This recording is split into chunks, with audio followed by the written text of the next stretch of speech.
Now, who in the world deserves our humanitarian compassion? The World Bank has one measure of the desperately poor of the world. They make less than $2 a day. And how many people make less than $2 a day in the world? Well, let's start with Africa. In Africa alone, there are 650 million people who make less than $2 a day. 650 million. And in India, another 890 million people, desperately poor. China adds another 480 million people, making less than $2 a day.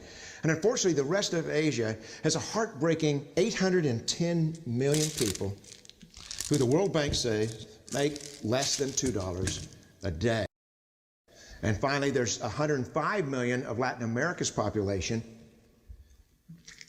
that are desperately poor. All told, the World Bank says there are 3 billion people in the world, 3 billion people who are desperately poor, making less than $2 a day. That's 3,000 gumballs. And every year, we take 1 million and suggest that we've somehow made a humanitarian difference. Of course, we don't pull our immigrants from these desperately poor populations, do we? These people are too poor, too sick, too disconnected to make it here as immigrants.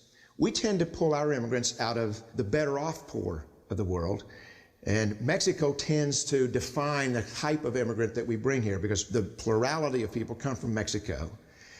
And Mexico is poor.